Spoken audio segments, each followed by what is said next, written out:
Today we are gonna show you how to fix the remote control for your Samsung TV. We are gonna show you several methods for fixing this problem. Method 1.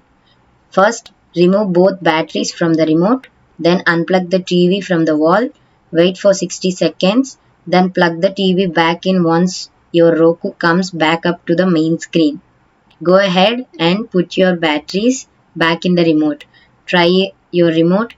If it not clear the problem, then let's go on to the next try. Method 2.